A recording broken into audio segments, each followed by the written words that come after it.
তো আজকেও আমি ভাইরাল সেই রেসিপিটা করে ফেলেছি। এতই দেখছি ফেসবুক বলেন ইউটিউব বলেন, বাপরে বাপ একেবারে ছায়ে গেছে।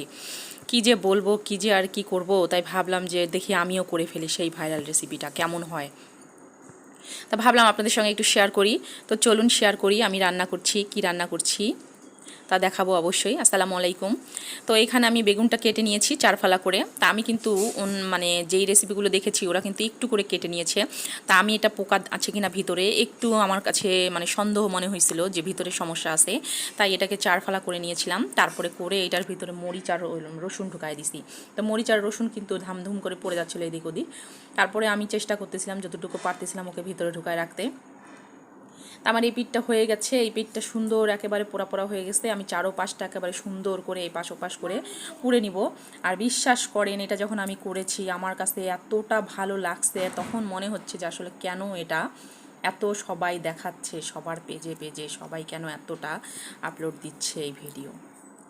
বাপরে বাপ, এতটা মজা! আগে তো আমি ভয় পাইতাম যে আল্লাহ কি না কি হবে, গ্যাসের অবস্থা খারাপ হয়ে যাবে। কিন্তু আজকে আমার মনে হচ্ছিল যে না, এটা আসলে এতদিন আমি খাইনি, এটা আমার খুব আসলে ইয়ে হয়ে গেছে এতদিন আমি না খাওয়াতে। তো এটা আমাকে অনেক আগে খাইতে হইতো। তো যাই হোক, এখানে রসুনটা পড়ে গেছিলো, রসুনটা আমি চাকু দিয়ে দেখছিলাম যে ভিতরটা আবার হয়েছে কিনা। তো এটা আমার হয়ে গেছে এখন, একদম সব পাশে হয়ে গেছে। হওয়ার পরে এটাকে আমি একদম কেটে ছেটে নিব।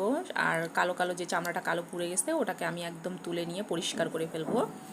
তো এখানে মরিচ আর রসুনগুলো যেহেতু আমার বারবার পড়ে যাচ্ছিলো, এটা হয়নি। তো এটাকে আমি আবার এটাকে সুন্দর করে এটার মেরামত করব। তো যাই হোক, এখানে আমি ছালগুলো সব তুলে নিচ্ছি, যেহেতু এগুলা ভর্তার মধ্যে থাকলে কালো কালো হবে, ভালো লাগবে না দেখতে। তাই এটাকে ভালো করে পরিষ্কার পরিচ্ছন্ন করে নিচ্ছি, এটার কালো চামড়াগুলো আমি তুলে নিচ্ছি।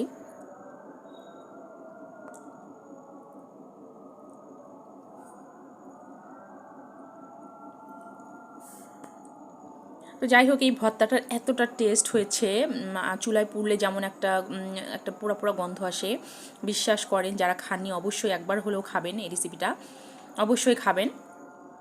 তো এখানে আমি একদম পরিষ্কার পরিচ্ছন্ন করে নিয়েছি, আমার একদম পরিষ্কার হয়ে গেছে। তো এর ভিতরে আবার পোকা টোকা আছে কিনা আমি আবার ভালো করে চেক টেক করে নিচ্ছি, দেখতেছি এটাকে। তো যাই হোক, এখানে হচ্ছে যেহেতু সব কিছুই পোড়া পোড়াই খাবো,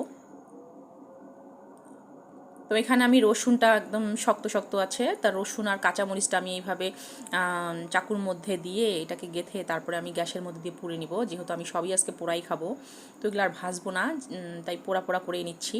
এভাবে পোড়া পোড়া হয়ে গেছে। তো আমি এই বেগুনগুলো একটু পানিতে ধুয়ে নিয়েছি, ধুয়ে একটু চিপে চিপে নিয়েছি পানিটা। তো এখানে আমি মরিচ আর রসুন পুড়েছি, এখানে আমি লবণ দিয়ে ভালো করে যেভাবে ভর্তা করে, আমার আপুরা তো আরও বেশি এক্সপার্ট আমার থেকে, আমি জানি। তো এইভাবে করে আমি পেঁয়াজ দিয়ে দিলাম, বেশ ভালোই পেঁয়াজ দিলাম। বেগুন ভর্তায় পেঁয়াজ একটু হলে বেশি ভালো লাগে, ভাত খাওয়ার সময় দাঁতে পড়লে খুব দারুণ লাগে। ভাতটা মনে হয় যে যতবার ভিতরে যায় ততবারই মনে হচ্ছে যে বম ব্লাস্ট হচ্ছে ভিতরে, এমন মজা হয়, এমন মজা লাগে। আর বেগুন ভর্তাটা উফ, আমার তো এই ভর্তাটা তো অনেক বেশি পছন্দ, যেটা ভর্তাই হোক না কেন, শুটকির ভর্তা। আমি তো শুটকি পাগল, শুটকি আমার খুব ভালো লাগে। তো আমি এখানে বেগুন ভর্তাটা করে ফেলছি, আমি লবণ টবণ চেক করে নিয়েছি। তো আমি ভর্তাটা একটা বাটিতে তুলে নিলাম, আর প্লেটের মধ্যে যদি ছাড়া ছাড়া থাকে ওখানে একটু ভাত নিয়ে আমি খেয়ে নিয়েছি। আলহামদুলিল্লাহ, এতটা টেস্টি ছিল। তো এনাফ ফর টুডে, আল্লাহ হাফিজ, আসসালামু আলাইকুম।